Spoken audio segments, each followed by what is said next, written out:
Bueno, buenas tardes a todos. Estamos otra vez en estos diálogos online, que ya sabéis que son estas charlas que hacemos con escritores desde desde el confinamiento en realidad, a través de la ACEC, la Asociación Colegial de Escritores de Cataluña, Asociación Col·legial d'Escriptors de Cataluña, que, como sabéis, es una asociación que defiende los derechos morales y patrimoniales de los escritores nacidos o residentes en Cataluña, independientemente de la lengua en la que se expresen.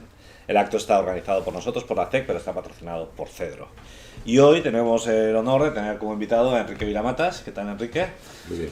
Que fue, ya sabéis, que acaba de publicar 8 entrevistas inventadas en HIO Editores, que son básicamente un compendio de 8 entrevistas que él se inventó a lo largo de 20 años, ¿no? Entre los 60 y los 80, entre el 68...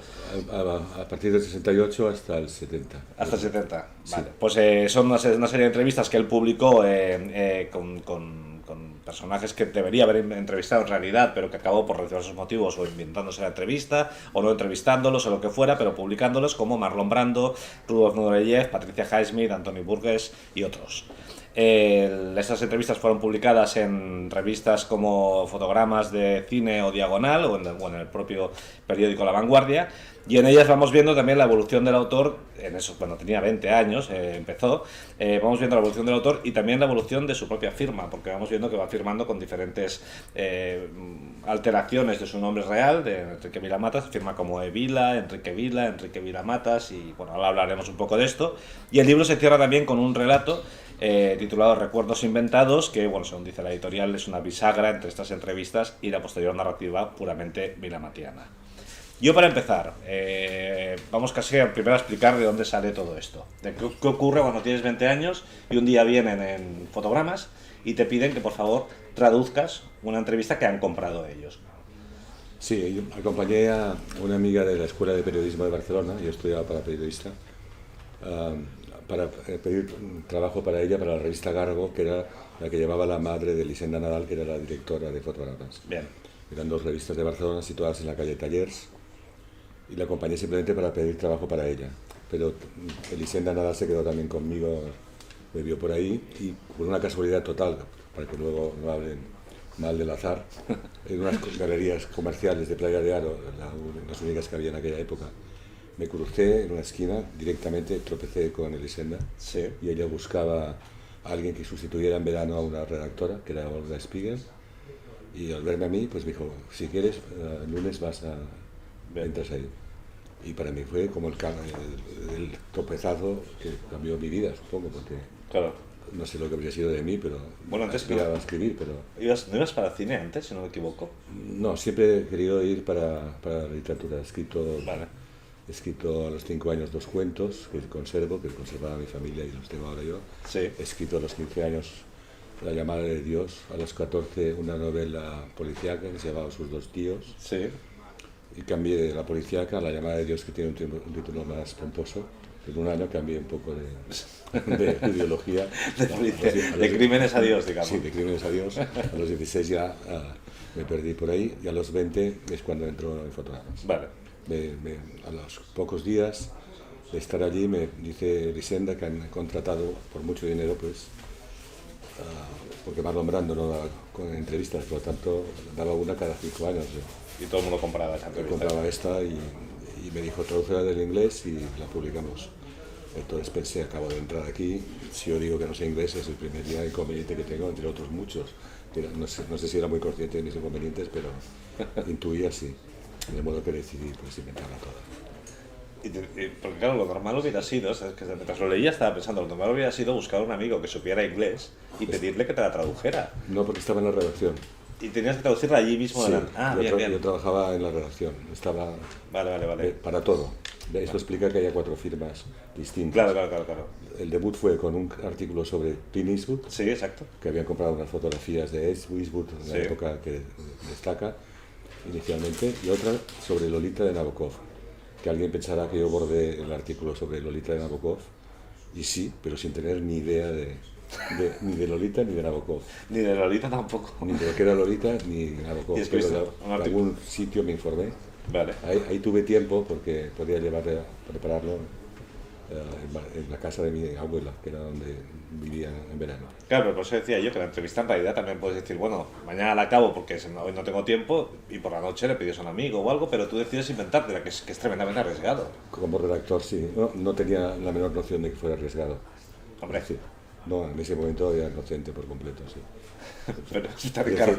Sí, Bueno, digamos que actuaba como Ripley, que es un personaje que Sí, hay que tener sí, muy sí. en cuenta en este libro, que no está en el libro, pero está.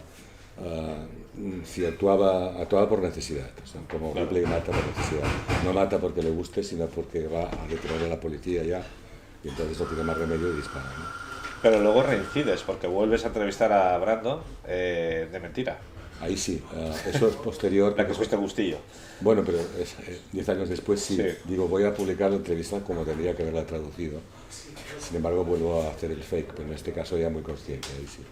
Y era una revista que yo no sé si se conoce mucho, se llamaba De Cine, con Z, Sí, y que llevaba Agustín Tena, el hermano también de María Tena, que es escritora, y que era amigo mío, y era una revista de la movida madrileña, y colaboré ahí, pero con esta colaboración.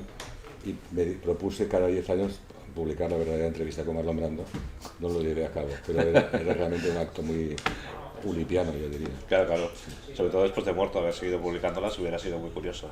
También, bueno, también pasó que cuando fui a Londres, en un viaje muy posterior, no quería ir a Londres porque 3 veces había estado embarcado para el Le Havre, para ir con el coche en aquella época para Londres, y jamás llegaba a Londres nunca. Entonces yo pensé, me espera la muerte en Londres. Claro. Y con esta idea que me creía bastante, tú no tuve más remedio una vez con una invitación para Juan Marsé, para Javier Cercas y para mí, para Londres, Sí, que ir a Londres. Y llegué al hotel, un hotelito de Bloomsbury, de Bloomsbury, en realidad, ¿no? Sí. De Virginia Woolf. sí, un Bloomsbury, sí. Y llego a este hotel, no me recibió nadie, entro a la habitación, me pongo la televisión, oigo unos pasos por el pasillo y a continuación la televisión dice que ha muerto Marlon Brando. Y entonces yo pensé que era Marlon Brando, que Claro. había muerto en mi lugar. O sea, Claro, claro, claro, claro, claro. de modo que ¿Y de ahí salió algún texto? O no entrevista, pero algún texto salió de ahí. yo creo que al final conté algo, sí, de esto. Claro. Porque en realidad cuando lo cuento parece que me lo inventé y tuve miedo de los pasos, sí, porque uno se cree estas cosas. Bueno, es que también la gente muchas veces no te cree porque también juega siempre a esta, bueno, de lo que hablaste con Carnicero en la presentación que hiciste precisamente aquí en la Sí. librería Mas Bernat, que es donde estamos, sobre la verdad fáctica versus la verdad literaria, digamos. Es uno de Sí, los temas. La verdad oficial, digamos, Claro. y la literaria. Claro, en este libro, yo antes te comentaba que, por ejemplo, a mí hay un personaje que entrevistas falsamente, bueno, entrevistas en el texto, que es Cornelius Castoriadis, que es un filósofo que yo no tengo muy controlado y, por tanto, mientras estaba leyendo el libro, su entrevista me interesaba poco porque a él no lo conozco demasiado, pero en realidad estaba pensando, si es que da igual que lo conozcas o no, la entrevista es inventada. Y sin embargo, el efecto del lector es como que no sabes cómo enfrentarte, porque dices, bueno, me leo lo que dice Castoriadis, si no sé quién es y además sé que es mentira, o me da igual. Ya, Claro. Por un lado, no la inventé, sino que fui con la entrevista hecha, pero habiéndome leído sus libros y todo lo que le preguntaba era para que contestara Ya. lo que él escribía en sus libros. Además era un escritor político, que es Claro. el único que entrevisté. Ahí fui ya como muy metido en el juego, ya se puede hablar del juego, Claro. que estaba descubriendo el placer de la impostura, en realidad, ¿no? Claramente. Claro. De hecho, el primer libro que publica en Anagrama se llama Impostura. De hecho, una de las normas en el periodismo, una de las normas es cuando vas a hacer una entrevista, es ir tan preparado a la entrevista que más o menos sepas lo que te va a responder todo el rato. Claro, y en realidad muchas veces es verdad que esto pasa. Estás escuchando las respuestas, tú buscas siempre una respuesta nueva para ti, pero muchas veces el entrevistado te da solo las respuestas que ya ha dado al periodista de antes, por así decirlo, ¿no? Porque toman, digo, hablando de ellos, en realidad la más cómoda y más profesional, porque Claro. no tienen que dar vueltas, es decir, Claro. no puedes estar improvisando en cada entrevista. Sin embargo, a mí me divierte más, no el trabajo rutinario, sino que en cada lugar haya un riesgo, Claro. porque me entretengo más y me divierto más, ¿no? Porque al margen de estas entrevistas así inventadas, ¿tú como entrevistador eras bueno? ¿Se te daba bien ser entrevistador? A ver, el primer entrevistador, el de esta época, yo creo que era raro, porque, a ver, entrevisté a una actriz que supongo que aún se recuerdan algunas generaciones, Sonia Bruno, que era una actriz muy famosa, casada después con Pirri, el jugador del Real Sí. Madrid. Y al final de la entrevista estaba ella con su manager me había gustado tanto que le dije, ¿te has enamorado de mí? La pregunta última. Y esto, quiero decir que esto ya... que ya dijo, La previno. no, en absoluto. O sea, dijo, bueno, ya, al final de la entrevista con Patricia Highsmith le pregunté, ¿me parezco a Ripley? Y me dijo, no, para nada, no tiene nada que ver con Ripley. O sea, estas entrevistas había una parte salvaje final. Claro. Era así. Claro. Y bueno, y luego tú antes has dicho... y he sido muy entrevistador, claro, porque en muchísimas fotogramas entrevisté pues 50 personajes de la época. ¿Y te gustaban los géneros? Sí, me gustaba muchísimo. Marisa Paredes, por ejemplo, es una entrevista que fue fantástica y fuimos de viaje después de la entrevista. O sea. Y después de haber entrevistado a tanta gente, ahora que eres tú el objeto de las entrevistas, digamos, te vienen a entrevistar a ti, no sé si respecto a aquella época ahora, en cómo se hacen las entrevistas, ¿ves alguna evolución, algún cambio? ¿Es que antes eres más osados? No lo sé. ¿Por mi parte o como entrevistador? Bueno, por la tuya o de tu época, digamos, de la época en la que tú ejercías el periodismo, sí. Me refiero. Pues, bueno, por ejemplo, en el premio Bon Rezzori en Florencia, sí. Vino una periodista italiana a entrevistarme y me hizo una entrevista sobre monotema, que era el amor. Vale. Y jamás me habían preguntado por el amor y toda la entrevista era sobre el amor. Y acabé enamorado. Me gustaba muchísimo, pero a diferencia de Sonia Bruno, no lo dije. Ya, vale. Pero también era sobre el amor en la literatura, claro. Claro. Entonces ahí me salieron todos los títulos espontáneamente, que acabé haciendo un artículo sobre el amor también. Claro. Que tenía un material fantástico, espontáneo. Y como entrevistador sí me lo pasaba bien, claro. Muchísimo, sí. Y además es que era la oportunidad de conocer a las personas que pasaban entonces por Barcelona, ¿no? Claro. Pero el clima... Hice muchas, una con Cristina Fernández Cubas, sí. Que fuimos al camerino de Tony Leblanc. ¿Con Tony Leblanc o sin Tony Leblanc? Con Tony Leblanc, vale. Que no se acababa nunca, porque Tony Leblanc yo creo que le gustaba mucho a Cristina. Y yo pensaba, ¿cómo es que es tan larga esta entrevista? Yo la acompañaba a Cristina porque Cristina fue también en fotogramas periodista en una época. ¿Y tú entrevistabas a los dos? No, yo estaba Cristina iba como periodista también, claro. Era ella la que llevaba la batuta y yo estaba acompañando. Claro, y Tony Leblanc... Se está haciendo muy larga esta entrevista, ¿no? A lo mejor le molestabas un poco a Tony. Sí, sin duda.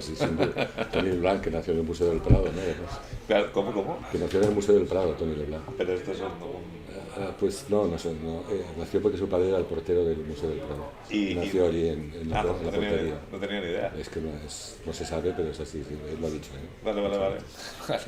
Oye, dos frases has dicho que lo de Brandon pues lo haces un poco pues por necesidad, que hay una obligación, pero luego hay algunas personas españolas a las que entrevistas, que eso ya sí que es como tirarse un tiro en el pie, digamos, ¿no? Sí. Como que son el Juan Antonio Bardem y Francisco Rovira Veleta, que claro, lógicamente se cabrearon porque leyeron la entrevista. Sí, ahí cometí... A más gente del cine, o sea, claro, cometí el error, ¿no? Porque claro. Una cosa era que no la fueran a leer, la otra poner en su boca frases contra el cine independiente, underground de la época, claro. Al que yo pertenecía por generación, y además tenía una sección de fotogramas que se llamaba Cine Nuevo. Vale. Y ahí también, como otros creen en una fe política, yo tenía una fe en el cine nuevo extraordinaria, quería también mostrarla a través de los cortometrajes.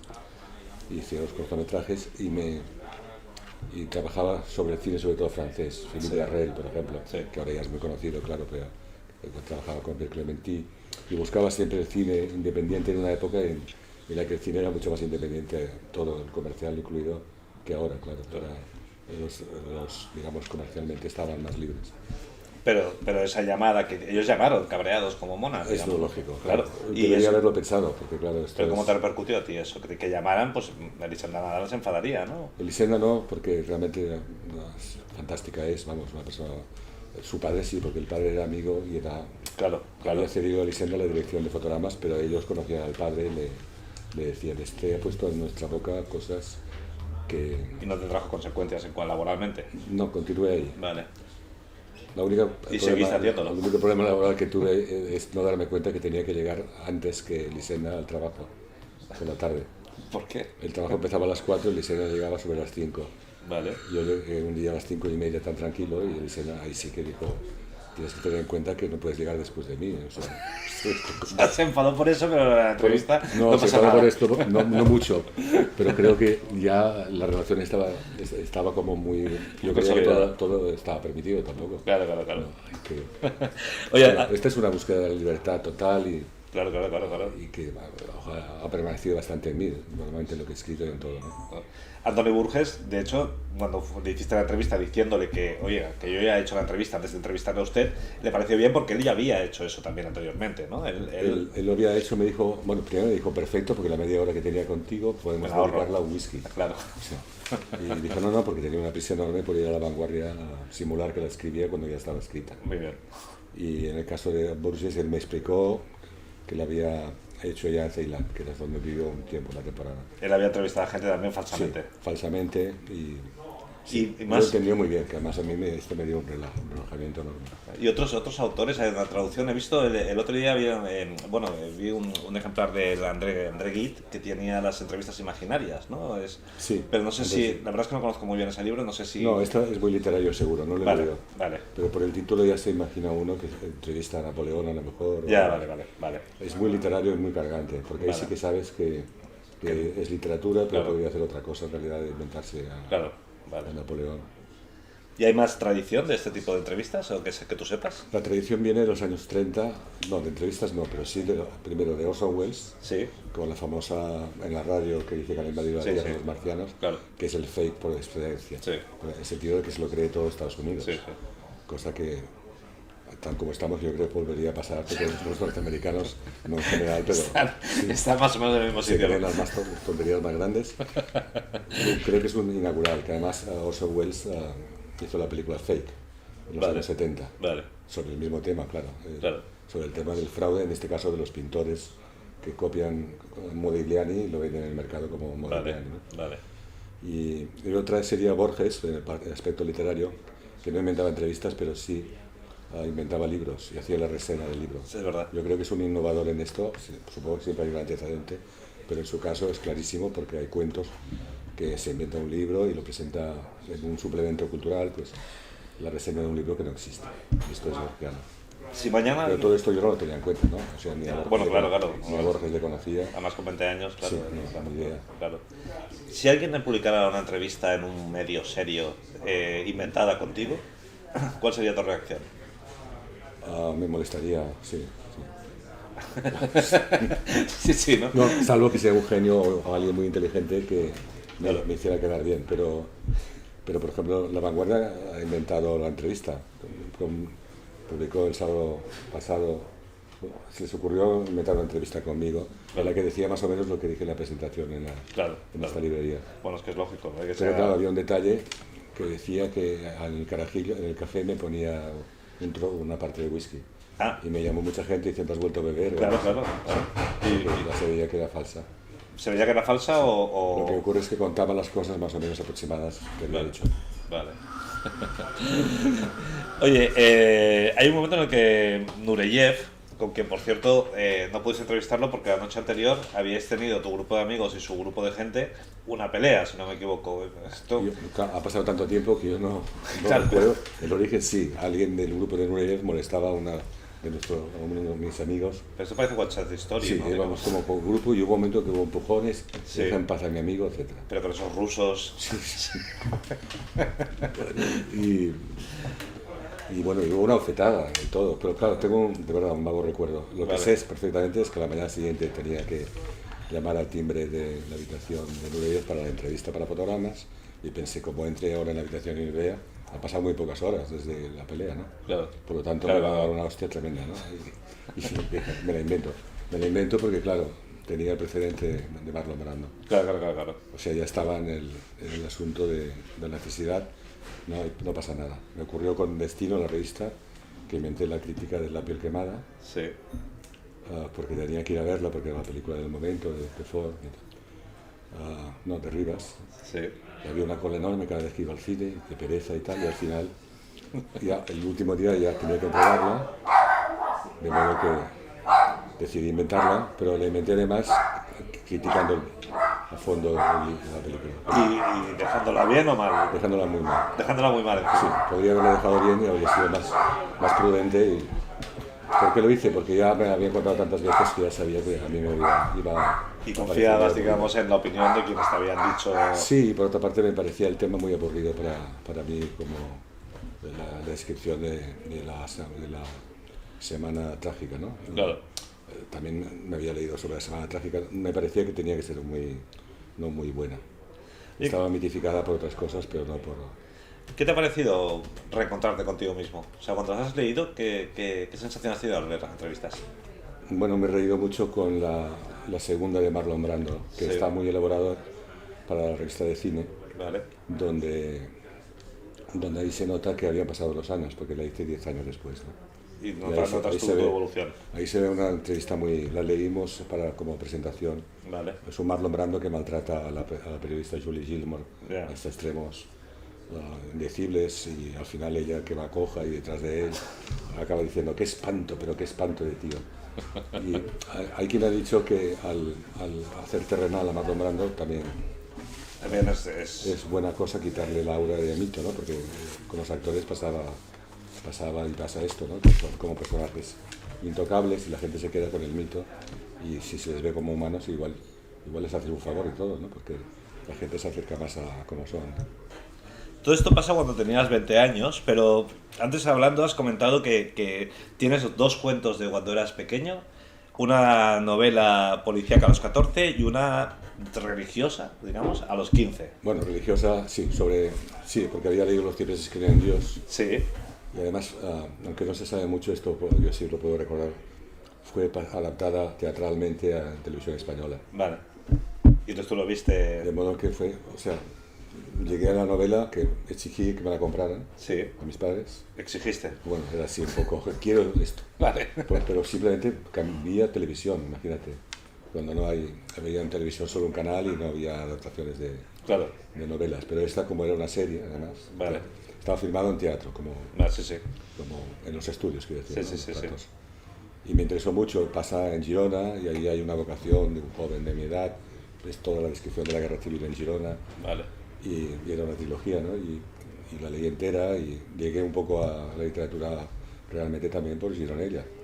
Curioso. Curiosísimo, porque es un personaje un poco virabatiano. No, y quizá olvidado un poco también. Claro. Y solamente lo vi una vez cuando tuve que subir al bar de Planeta de la última planta para un trabajo de la época, periodístico, y le vi reunido con todos los autores de Planeta famosos de la época. Y pensé, todos los autores de Planeta están en la planta de arriba, todos tomando... Viven ahí arriba, el señor Lara nos va llamando, ¿no? Bueno, sí, porque eran mitificados por mí, o sea, que el trato con ellos era... Claro. Y en esa novela, el narrador tiene la llamada de Dios. Sí, estaba copiado del personaje de la idea. Sí. Al mismo tiempo, como tenía mi edad, le trasplanto la vocación religiosa. Vale. Después me la creo y me propongo como religioso en el Colegio de los Maristas. O sea, después de escribir la novela, tú mismo te propones como religioso a los maristas. Sí, me propongo. Pero creo que voy a hablar con el... ¿con el cura? Con el profesor de griego. ¿De griego? Sí, pero griego, que era sacerdote, por supuesto. Sí, es hermano marista griego, daba griego. Vale. Que me había expulsado de la clase una vez porque con buena fe él decía, ¿de dónde? Fileo, el verbo fileo. Sí. ¿De dónde procede? ¿Qué palabras hay actualmente en español? Y yo de muy buena fe le digo, porque decía que fileo significaba conservar, ser fiel y conservar. Vale. Y le digo, pues viene de filete, que se guarda en la nevera. Y él creyó que era una broma y no lo era, pero me expulsó. Desde tu punto de vista no era una broma. No era nada. Era un afán por saber. Vale, y entonces te expulsó de clase. He entendido que filete que se guarda en la nevera... No era los griegos, no estaban pensando en eso. Me traumatizó un poco porque le expulsó. Claro. Pero más tarde le fui a confesar mi vocación. Sí.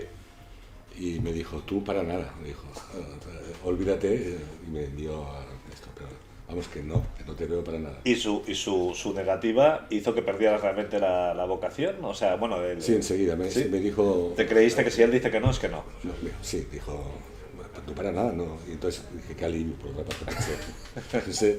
Y seguí buscando a ver qué pero hubo un momento, una época de tu vida en la que ibas para cura. se puede decir así. Tan identificado con mi personaje, sí, sí. ¿Y a ese personaje qué le pasaba de la novela? ¿Recuerdas más o menos? Tenía vocación religiosa, atravesaba una historia con la familia. Vale. Ahí recibí la primera crítica de mi vida, porque al llegar a los jesuitas mis padres quisieron que el profesor de literatura jesuita Sí. leyera la novela y diera su informe de lo que hacía. ¿Y? Pues que la guardo, se la di una época a Emilio Manzano Sí. para un trabajo que hacía él y luego la he recuperado y la he colocado en mi web. Es una crítica dura sobre lo que hacía. Vale. Decía que tenía mucha facilidad y tal, pero que me faltaba conocer la realidad, como por ejemplo que no todos los niños podían pedir una bicicleta a sus padres. Ya. Y esto pues, bueno, yo no creo recordar que yo pidiera una bicicleta a mis padres, pero sí el niño Le dio la de novela. la novela. Claro, claro. En todo caso no me trató nada bien. Él pertenecía al tipo de crítica social de la época, de novela social, ¿no? Pero lo que te dice un cura sobre lo de la religión hace que dejes lo de la religión, pero lo que te dice otro cura sobre la literatura no hace que dejes la literatura. No, porque la fe en la literatura o en el arte es una fe más. En parte yo creo que hay que tener una fe en algo. Ya. Y Duchamp, por ejemplo, hablaba de la fe en el arte, ¿no? Vale. Con esta fe, pues tienes algo dentro de la vida que puede ser interesante. ¿Y los dos cuentos infantiles? La clave está en la fe, si creen en algo, si no... ¿Y los dos libros infantiles que dices que tenías, recuerdas los argumentos? Que dices que los guardas, ¿no? Sí, los recuperé cuando murieron mis padres, que los tenían en un armario, mi madre, y colocaba la edad 5 años, 5 años. Vale. Los dos 5 años. Sí. Vale. Están hechos en Enrique Granados, en casa de mi abuela, en el suelo, lo recuerdo, con mi tía Pilar. Vale. Y partían de los dibujos, el dibujo y vale. El dibujo también letra. tuyo. Sí. Vale. Pero digamos que se compaginaban mucho los libros para niños, ¿no? Todavía. Sí, sí, claro. Dibujo y letra. Claro. Entonces, el dibujo también lo hacía y los títulos es lo que me ha llamado la atención. La novia de Zaragoza. La novia de Zaragoza. Sí, y no sé qué de Valencia. Entonces, a mí me parece... ¿Habías estado en Zaragoza y Valencia? ¿Tú eres No, era el afán de saber qué había más allá de la casa Vale. familiar y qué había más allá de Barcelona y más allá. Vale. Claro, mi interpretación es que quería conocer algo más de lo que había Vale. alrededor. Y argumentalmente, una novia en Zaragoza, ¿no? Sí. Iba de eso. Sí, con 5 años una novia. Es muy fácil la literatura. Claro, claro. Y el otro no recuerdas de qué iba, porque no recuerdas el título. No, los tenía en casa y ahora no los encuentro. Pero Vale, vale. Los títulos es interesante. También le pregunté a mi abuela quiénes eran los vecinos y me dio una lista en aquella época. Ella conocía toda la escalera. Sí. Y cómo se llamaban todos y su historia. Sí. Había una comunicación total entre la gente, ¿no? ¿Y tú le pediste a ella una lista cuando tú tenías 5 años también? No. Sí. Le pediste una lista de los vecinos. Sí, quiénes eran. ¿Pero con qué fin? Con el mismo que escribía las dos novelas pequeñas, ¿no? Ah, saber vale. qué había alrededor. Vale. Información. Vale. Sí. ¿Tú recuerdas en algún momento en tu infancia, juventud, adolescencia en el que tú dijeras yo me voy a dedicar a la literatura? O sea, ¿hay una epifanía, digamos, en algún momento? Esta es la pregunta que me hicieron hace poco y que está moviendo mi próxima novela. Porque de repente en la noche me preguntó una persona, me dijo, ¿en qué momento te sentiste escritor? No me di cuenta de que decía, te sentiste. Claro. Y esto no es lo mismo que quisiste ser escritor. Claro. Y aún no sé cuál es la respuesta, es muy difícil. La respuesta a la suya, pero a la mía, ¿sabes la respuesta? ¿En qué momento me creí? No, ¿de cómo esto quisiste? ¿Quisiste? Claro. O sea, dijiste, voy a dedicarme a esto. El momento... Es dificilísimo. A ver, Mujer al espejo es el primer libro que me publica Beatriz de Moura. Yo lloré, no quería que me lo publicara porque lo había escrito en la Mili, Sí. pero no buscaba que me publicaran el libro. Y ella dijo, ahora por llorar te lo publico. Es verdad. O sea, entré en la literatura castigadísimo, castigado. Y por ¿Tú, eso cuando ¿Pero tú lloraste de la ilusión? ¿Lloraste de la ilusión? ¿O de No, de que no quería. Pero tú lo habías entregado. No, le había entregado a un amigo. Sí. Y ese amigo Se lo dijo, mira lo que ha hecho, y digo, pues te lo publico. Y entonces tú pusiste a llorar porque no querías que te lo publicaran, pero por miedo escénico. Sí, porque no tenía nada claro que fuera interesante el libro. Vale. Sí. Entonces, cuando fui a París es cuando escribo el segundo librito, que es La asesina ilustrada, que consta en el propio París no se acaba nunca, como el primer libro. Claro. Porque este primero estaba hecho para superar el aburrimiento total de la plaza militar de Melilla, ¿no? Claro. Y además era un libro que no estaba puntuado. Vale. No llevaba puntuación, imitando un poco el estilo de Benet, que escribía en un rollo. Sí. Y era lo que leía Juan Benet y tal. y también para disimular que no sabía escribir. Entonces todo era Me gusta mucho esto porque mucha gente lo Sí. dice, que la gente que no escribe sin puntos y tal, en realidad quieren pasaba disimular. por un experimento, pero claro, era disimular que no sabías Claro, claro, claro, claro. colocar Claro, las frases. claro. Y incluso Michi Panero se lo pasó a Javier Marías en un viaje que hice, todos pequeñísimos, con Marías con 2 años menos. Y al cabo de Marías lo leyó y me dijo, no está mal, pero tendrías que puntuar, con lo cual me hundió. Me hundió. Pero, Y- pero sí. en el colegio y tal, me he encontrado con varios escritores que te cuentan lo típico. Es que no, en el colegio hice una redacción y el profesor me dijo que estaba muy bien y eso les convirtió en escritores. Hay un montón de profesores que han destrozado vidas. Esto me pasó también, sí. Claro, pero momentos de este tipo no tienes, digamos. Sí, uno que es decisivo, porque, a ver, hice un par de poemas de amor. Un par de poemas, ¿a qué- sobre qué edad? Pues a una compañera de la universidad. De la universidad ya, Sí. vale. Pero lo que pasa, el problema es que los hice ah, copiando muchísimo a Luis Cernuda y García Lorca. Vale, bueno. Y me salió muy bueno precisamente por esto. Entonces ella me dijo, ¿sabes que escribes muy bien? Claro, yo me lo creí sin darme cuenta de que venía de otros. Que creíste que eras tú, ¿no? Sí, porque lo decía y dije, ostras, pues ha triunfado esto. O sea, Claro, claro, claro. y a partir de ahí yo creo que en la convicción de que podía escribir, Vale. de que me habían dicho esto, ¿Y sí, o sea, llegaste a la universidad sin saber que querías ser escritor en la vida? en la Facultad de Derecho tenía 16 años Sí, y había leído, pero solo poesía, vale. únicamente. De pequeño, cuando te preguntaban qué quieres ser de mayor, no salías por este lado. No, bueno, de pequeño bombero. O sea, quería Bueno, ser- bueno, ya. No, Pero eso cuando parece ya poco. se empieza a buscar como una respuesta más seria o más, bueno, no digo que no sea serio de bombero, pero No. que es que todos los niños quieren ser bomberos. No, quería estudiar filosofía y letras a los Vale. 16 años. Lo que pasa Vale. es que mi padre, que era muy pragmático y con razón, me dijo que en filosofía había monjas y niñas. Bueno, para los poemas muy bien. Sí, claro. Y que en derecho me iría bien porque tendría una. Ya. Que era lo que él no había podido estudiar por la guerra civil, ¿no? Vale, vale. Y por lo tanto, pues busqué una compensación estudiando por la tarde periodismo de la Iglesia, porque Vale. no había periodismo más que en Madrid, Vale. y que era franquista, y aquí en Barcelona había una escuela de periodismo en la Vía Augusta, en el CIF, que todavía existe, donde coincidí con 30 o 40 estudiantes de periodismo que todos los conoces a todos seguro, porque Pero luego posteriormente fueron todos... directores de periódicos y todos eran amigos. Y Claro. fue un encuentro con...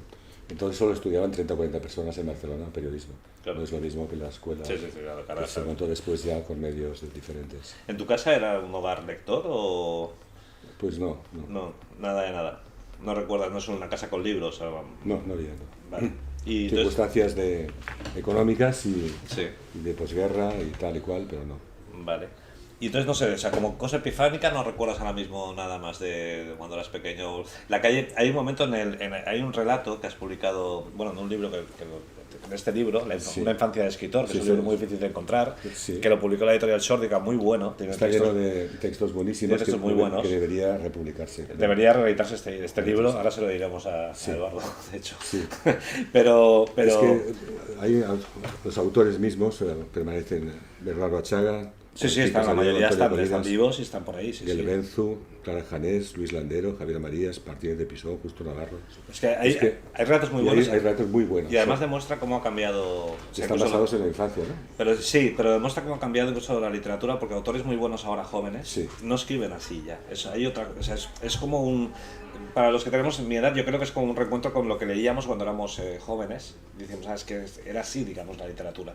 A mí me ha encantado. Pero este libro te hablas de tu calle Rimbaud, que es esta calle, bueno, que es este paseo San Juan, que va desde la calle Roselló, parece que era donde tenías tu casa, Sí, hasta el a Paseo de hasta San Valencia, Juan. Sí, hasta Valencia. que está con los maristas. Era un trayecto de 5 minutos. Pero, y ahí dices que esa calle que influyó tanto en tu formación literaria, hay un momento que lo dices Sí. en el relato. No sé si es en esa calle solo dices, es una cosa por decir o... No. Entiendo que es el camino que he hecho más veces en mi vida, lo he hecho 15.000 veces. Sí, lo porque dices en el libro, sí. Hasta me dieron un premio de constancia en el colegio, o sea que... Pero todos los niños hacían ese recorrido. No, Bueno, ese no, pero todos los niños iban al colegio cada durante día. 12 años sí, estuve en el colegio, por lo tanto al final tuve Ah, un bueno, premio, claro. fin de curso, premio a la constancia, que me gustaba mucho. Seríais unos cuantos que pasarían, ¿no? Yo también fui a un colegio que era desde parvularios a COU y todo el tiempo. llegábamos un grupo pequeño de los que empezamos, pero, Sí. pero también aguantabas todo. Y lo peor fue el premio a la puntualidad. Este me molestó mucho porque era un diploma. Y se recibía en el Palau de la Música. Y yo quería los premios por haber estudiado, pero no por... Claro, claro. Pero era así. Y es un camino que yo digo que está cerrado, porque está todo ya. Está el mundo del autor y el mundo de cada uno, de cualquier persona. Está ahí todo, lo encuentras todo, si quieres. La iglesia, la tienda del judío. La tienda del judío, está todo. Y un poco es un relato de Lezama Lima, hablando de Rimbaud, y él habla de que Rimbaud tenía en su camino de su pueblo natal o donde fuera, todo ya incluido. Vale. Y ahí, ¿eso es un relato de Lezama Lima? Lezama Lima hablaba de algo parecido. Vale. Vale. Y pensé que es verdad porque el camino quedaba acotado en Paseo de San Juan, Valencia. Vale. Y la incursión primera que hice hasta la calle Aragón, por ejemplo, pues ya era como si estuviera más allá de claro. Aquel desierto de los tártaros, que están todos los soldados y militares en el desierto, preparados para una guerra, nunca van más allá del cuartel, ¿no? Vale. Y en este caso era no ir nunca más allá de este camino. De la calle Valencia. Ya no digamos cuando llegué a la Plaza Tetuán una vez, estabas en las afueras de todo el mundo. Claro. Y esto es muy bonita la imagen de las afueras, ¿no? Claro. Yo imaginaba incluso que había torreones en Valencia y en el colegio, torreones de guerra, ¿no? Donde se avistaba el enemigo. Claro. Y allí estaba todo, incluso el colegio de los sordomudos, que hoy es un museo muy famoso, ¿no? En la izquierda de la casa. Sí. Ese museo no era museo, sino que era un lugar misteriosísimo. Primero porque era un castillo de generación modernista, ¿no? Vale. Por lo tanto, era raro, diferente. Ya era el lugar extraño de las historias. Claro. En ello estaban los sordomudos. Claro, que también era una curiosidad. Porque no los había visto nunca. Yo los vi a todos, pero por primera y única vez los vi de afuera. Hablando entre ellos, que jamás los había visto. Es decir, ni a ellos ni a sordomudos, no había visto. Claro. Hay que pensar que siempre hay una primera vez que vemos. Sí, claro. Ahora me sorprendió mucho que estaban allí. Claro, con su lenguaje de signos y todo, claro. Y luego la tienda del judío, que esto me ha parecido muy curioso. Sí. Que tú te imaginas una trastienda llena de cachivaches extraños, ¿no? Era vivienda, como tantas casas todavía en Barcelona, de comercio y vivienda en Gracia mismo, ¿no? Y ahí era un hombre con un pasado, era judío, que ya se remarcaba esto. También era extraño para alguien que no tiene formación, era el primer judío, vamos. Claro, pero él lo decía él que era judío. Sí, porque si no lo sabría. Claro. Y este hombre vendía tebeos también, y era la primera persona a la que compraba las cosas. Vale. Se convirtió en un bar vulgar y corriente llamado TikTok o algo así, de tapas, cuando un día que fui a traer. Pero tus primeros libros vienen de ahí, digamos. Sí, porque era el que no podía ir muy lejos cuando era tan pequeño. Vale. Le encargaba los tebeos, DDT, tebeo, etc. Claro. Que además él seguro que los iba a buscar al kiosco que había a 50 metros solo, sí. Evidentemente después reconstruir. Tenía algo de misterio. Claro. Misterio porque había trastienda, además, que no la había visto nunca tampoco. Claro, y no llegaste a verla nunca. No. Vale. ¿Has robado libros alguna vez? Sí. ¿Cuál es el que recuerdas con más llamativo, sobre todo los de juventud, me interesa, digamos? No me atrevía, pero es que precisamente encaja con lo que hablamos, porque el día que robó Burgess ¿sí? Que borracho se llevó el Joyce. En catalán. Sí, en catalán. Sí. Yo me llevé un libro sobre toros que había escrito Pepe Bergamín, vale. sobre el arte de Lucía, del cantante, del músico, perdón, del torero. Del torero Lucía, sí. Torero gitano, sí. Creo que es de Huelva, y sobre el arte suyo del silencio, se llama el arte del silencio, o el silencio, el torero y el silencio, vale. Que es cuando la banda no hace música. Vale. Hay un silencio en la plaza total, vale. Torea el toreo y quiere concentrarse, y él pedía que no hubiera, era muy sobrio, que no hubiera banda musical. Que no hubiera, no que no tocara. Por muy buena faena, no, que hubiera sí, pero que no tocara, vale.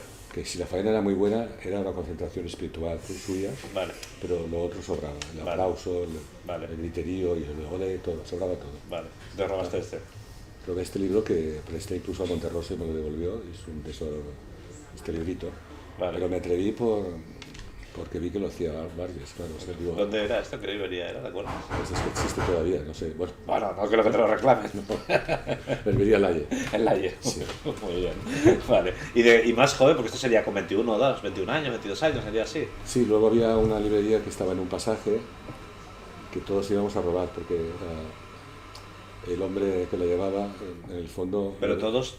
¿Quiénes son todos? Los amigos, todas las personas que yo conocía en aquella época. ¿De la facultad o anteriores? No, posteriores a la facultad. Posteriores. Íbamos allí, quedábamos y era sencillísimo llevarse un libro y no sabíamos si lo veía o no, Ya. pero aceptaba, Bueno, Bolaño decía que robar libros no era un delito. ya claro. Claro. Y llevabas la gabardina, todo esto, los ponías aquí. Acompañé a un cineasta que ya no es conocido entre nosotros, pero Maeza, que Vale. estaba en Barcelona, que hizo películas pagadas por Pedro Portabella, Vale, que duraban 6 horas, que era una novedad, que yo participaba en ellas. vale. Y le acompañé a una librería del Paseo de Gracia y iba con un rollo de filmar, con otra cosa preparado para robar.